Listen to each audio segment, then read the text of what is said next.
হাই everyone আপোনালোক সকলোকে মোৰ চেনেলটোলৈ পুনৰ এবাৰ স্বাগতম জনাইছোঁ।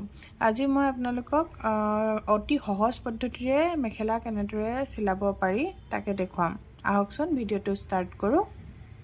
এতিয়া মেখেলাৰ চিধা পাৰ্টৰ ওপৰত ফলছৰ এই চিধা অংশটো এইদৰে ৰাখি হাফ ইঞ্চি মাৰ্জিন লৈ এইদৰে ষ্টিচ কৰি যাব লাগিব গোটেই পাৰ্টটো।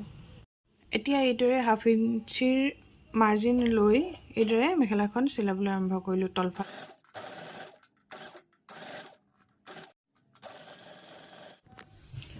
এইদৰে চিলাই লোৱাৰ পাছত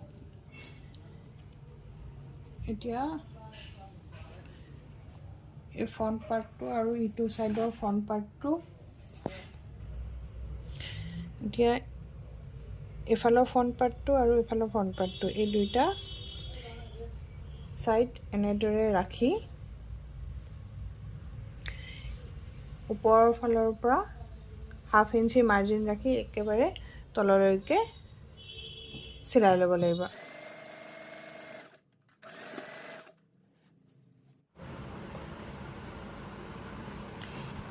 এইদৰে গোটেই অংশটো একেবাৰে শেষলৈকে চিলাই ল'লোঁ।